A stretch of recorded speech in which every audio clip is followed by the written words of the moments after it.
Hey you, it's Rachel. It's day 115 for myself of no desire to binge eat, no desire to do anything that is not good for my body. I want to let you know that if you're suffering with an addiction of the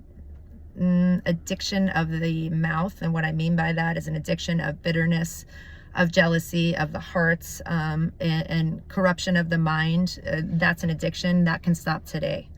Also, the addiction of drinking, alcoholism, pornography, binge eating, anorexia, all of these things can be stopped today. I have had some things in the last 5-6 months that have creeped up at me, health things from a doctor that said I wasn't doing very well. And some of this stuff I have not talked to about with many people. And normally, this would have given me a complete and utter anxiety attack. And I would have said, that's it, I'm done, I can't do this. But what the doctor told me is something that I can really, really work on in my mind, and keep my mind straight. And so whatever he told me, it doesn't matter. Meaning, today or tomorrow, I'm going to be the same as I was yesterday, as I am today, and I am tomorrow. So let's get into your addiction. Let's talk about it. First, signify what it is.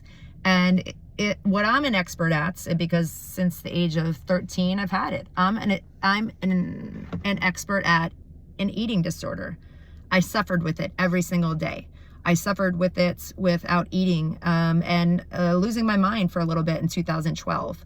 I suffered with binge eating so much that I couldn't breathe. I suffered with laxative abuse, putting laxatives in my mouth and letting my stomach implode inside of me. I suffered with bulimia. I vomited until I couldn't stop vomiting anymore. These all sound like disgusting things, but that's what I'm an expert at. And why I say I'm an expert is because I lived every single day with it. However, what I did to stop it is I got down on my knees and I asked Jesus Christ, our Savior, to take it away from me. And he did. I'm not ashamed anymore. So what I have for you today is get the shame away. Tell somebody about your addiction. Tell somebody every single part of it, everything that it looks like. Be honest and upfront, and whoever you pick for that person, start off with coffee with, I have something to tell you, and it might sound disgusting, it might sound not appealing, it might not, and I'm kind of, I'm nervous to talk to you about this. Find that person today to tell them every last gritty detail.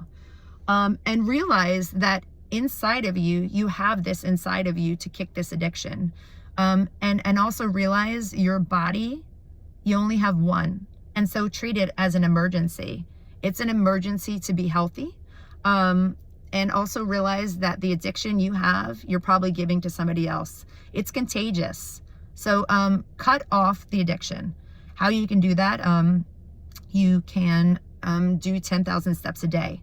Buy yourself a watch if you don't have one. You can exercise. 80% of the 80-20 rule is a good rule to stick by.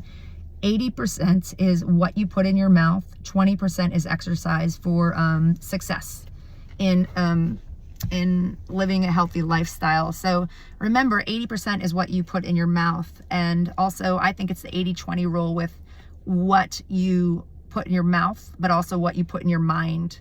So 80%, if you put garbage in your mind, 80% of it's,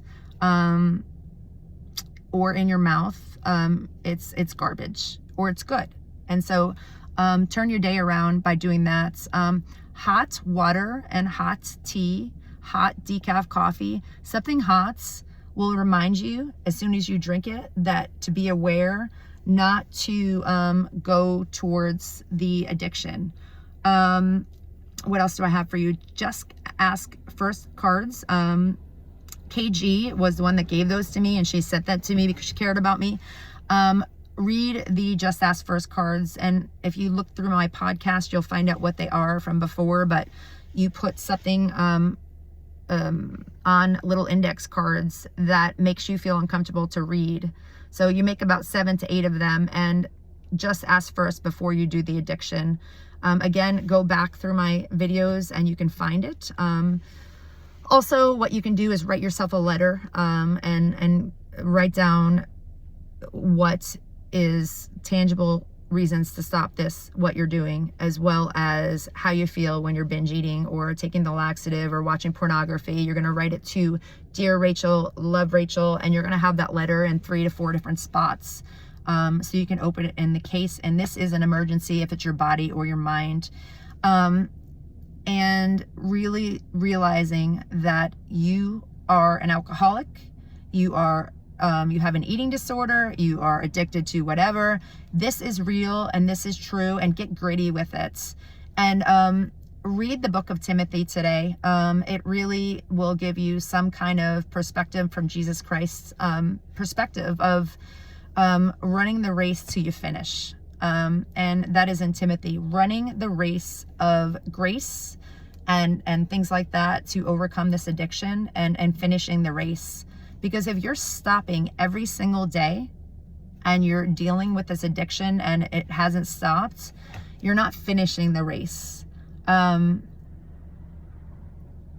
am going to pray for you, and you pray for me. And today and together we can get through this. Get down on your knees, give it to Jesus Christ. This is not about willpower, my friends. Willpower does nothing. I was sugar-free and bread-free for I think 5.5 years.